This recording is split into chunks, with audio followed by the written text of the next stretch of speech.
جیسے یہاں پر بعض لوگوں کے پاس نیت کی تبدیلی کا موقع نہیں ہوتا، اور ہو سکتا ہے بعض لوگوں کے پاس بہت سے مواقع ہوں، لیکن ایک وقت آتا ہے کہ وہ توبہ کرنی بھی چاہیں تو ان کے پاس وقت نہیں ہوتا، جیسے ہم یہاں پر دیکھتے ہیں۔ آگے ایک عبرانیوں 6 باب اور اس کی 5ویں اور 6 آیت میں لکھا ہے، اور جو کوئی خدا کے کلام اور اس کی قوتوں کا ذائقہ لے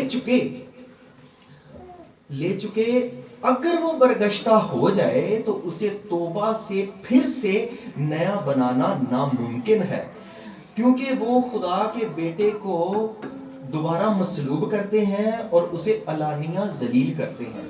بڑی واضح آیت ہے، اس لیے بعض لوگوں کو آپ دیکھیں گے کہ وہ خدا کے کلام کو بار بار سنتے ہیں، ہو سکتا ہے ہر سنڈے بھی آتے ہوں، لیکن زندگی میں کوئی تبدیلی نہیں ہوتی۔ خدا کے کلام کو، خدا کی آواز کو بھی شاید رویا کے ذریعے بھی خدا ان سے ہم کلام ہوا ہو، اور وہ خدا کی اس دعوت کو ٹھکراتے رہے ہوں، تو ایک وقت آتا ہے نہ ان کا ضمیر انہیں ملامت کرتا ہے، اور نہ ہی بعد میں وہ خدا کے کلام کی آواز کو سنتے ہیں، نہ ہی وہ رویا میں ایسی کوئی بات دیکھتے ہیں، تو وہ ان کے لیے توبہ کے دروازے جیسے بند ہو جاتے ہیں۔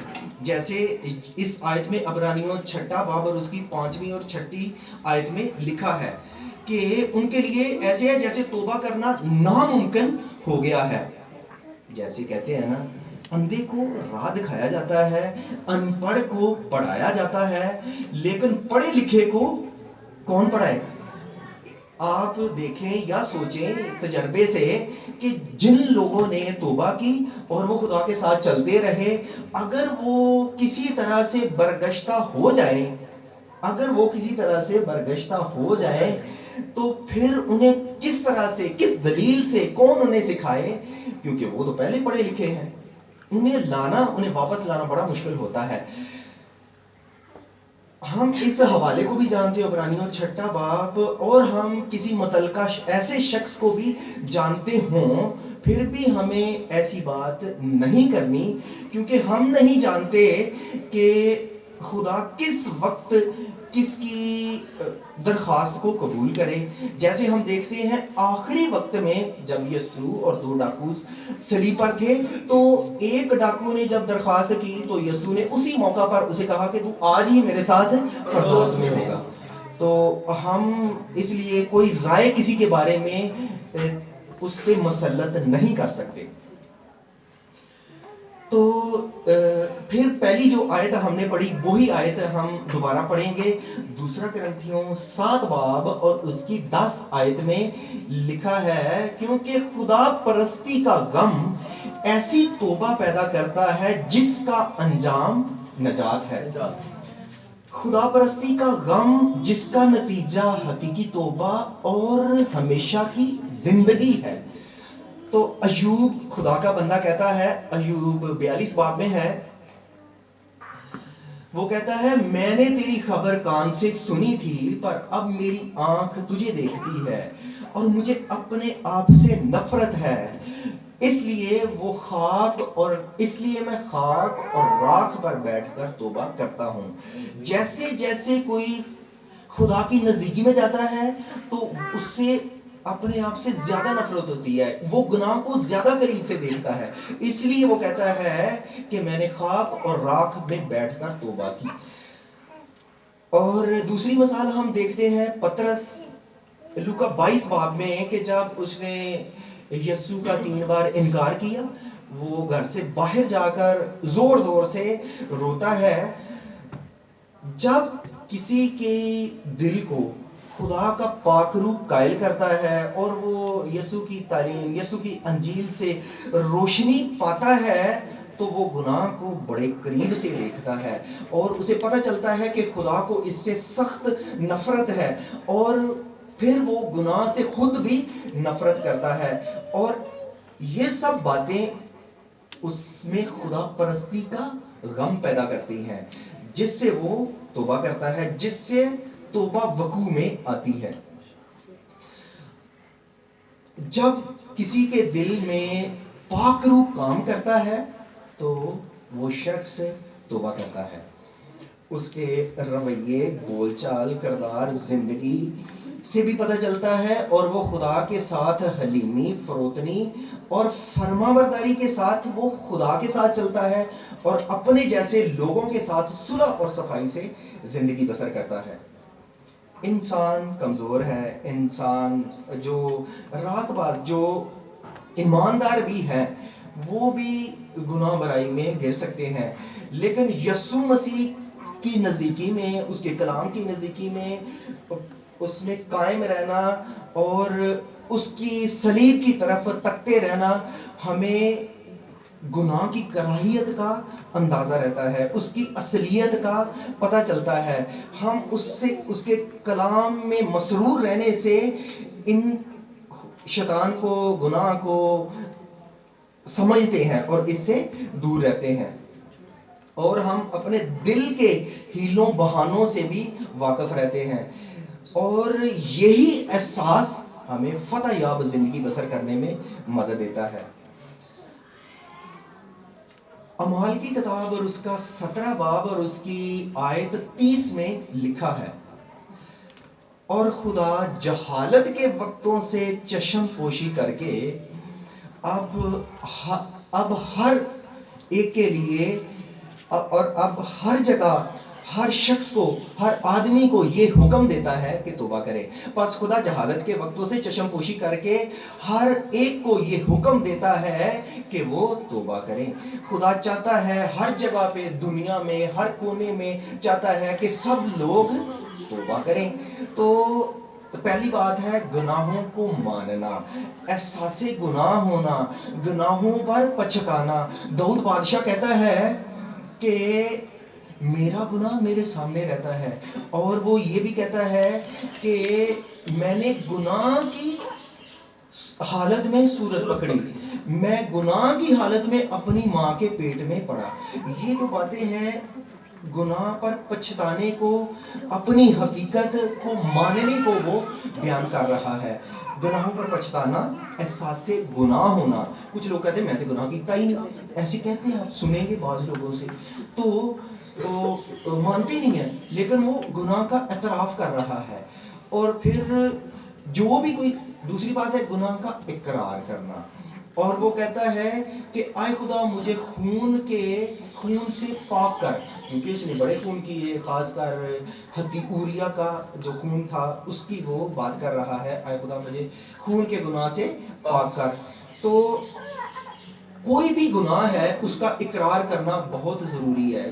ہر شخص کی زندگی میں مختلف قسم کی برائیاں ہو سکتی ہیں، اور اس برائی کا ذکر کر کے اس کا اعتراف کرنا، اقرار کرنا بہت ضروری ہے۔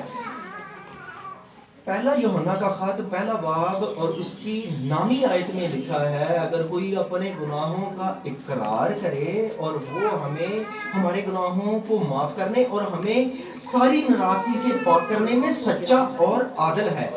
اقرار کرنا ہے، وہ ہمیں معاف کرتا ہے، اور وہ اس پر عادل ہے، وہ کر سکتا ہے، لیکن کرنا کیا ہے؟ اقرار۔ جیسے زکئی لوکا 19 باب میں کرتا ہے کہ جس کا میں نے کچھ ناحق بھی لیا ہے اسے میں 4 گنا میں ادا کروں گا۔ پھر اگلی بات یہ ہے کہ ہمیں گناہ کو ترک کرنا ہے، ترک کرنا۔